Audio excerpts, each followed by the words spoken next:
Assalomu alaykum obunachilar. Bugun men sizlar bilan oshqozon ichak tizimi haqida gaplashmoqchiman. Har bir kelgan bemorimda shikoyatlarini yozyaptirib, asosiy e'tiborim oshqozon ichak tizimiga qaratilgan bo'ladi. Ularni qabul qilganda savol beraman. Oshqozon ichak tizimida shikoyatlar bormi? Kekirish, zarda bo'lish, ich qotish, ich kelishi qanday tarzda? To'liq yozilish hissi bormi, yo'qmi? Nima uchun? Bularning oshqozon ichakning har bitta kasallikning rivojlanishida ahamiyati juda ham muhim. Biz oshqozon ichak tizimi orqali qanday ishlashi orqali kasallikni kelib chiqishini topib olishimiz mumkin. Ayniqsa qandli diabet, umuman hamma kasallikda oshqozon ichak tizimidan boshlash kerak. Agar bularda zarda bo'lish, kekirish, ich qotish yoki ich o'tish yoki gohida ichim o'tadi, gohida ichim qotadi. Qornimda og'riq hislari bo'ladi, o'ng tomonimda og'irlik hissi bo'ladi yoki aylanasiman og'riqlar bo'ladi. Ertalab og'zim achchiq, taxir, bemaza bo'ladi.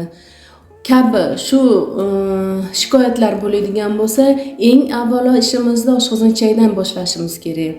Ya'ni oshqozonda shirasi yetarli darajada pH bo'lmasa, o'z navbatida o't tizimiga, o't qaltasi, ya'ni o't ajralishiga ta'sir qiladi. Bu o'z navbatida oshqozon osti bezidan ferment ishlab chiqarilishiga, yaxshi hazm bo'lmagan ovqat ichakka tushganda achish, bijish holatni, sibir holatlariga sabab bo'lishi mumkin. Bu yerda ichakda juda ham ko'p patogen bakteriyalarimiz yashaydi. Bu patogen bakteriyalarning mutanosib muvozanatini buzilishiga olib kelishi mumkin.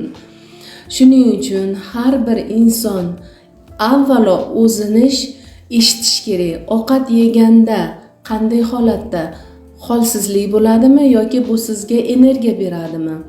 Jig'ildon qaynash bormi, zarda bormi, ertalab turganda og'iz achchiq, taxir, bemaza bo'lish bormi? Ichim qanaqa keladi? Noqulaylik yo'qmi? Axlatim qanaqa? Cho'kadimi, cho'kmaydimi? Qanday holatda? Bularga albatta e'tibor berib yashash kerak. Bu sizning kelajakdagi kasallikni oldini olishga katta yordam beradi.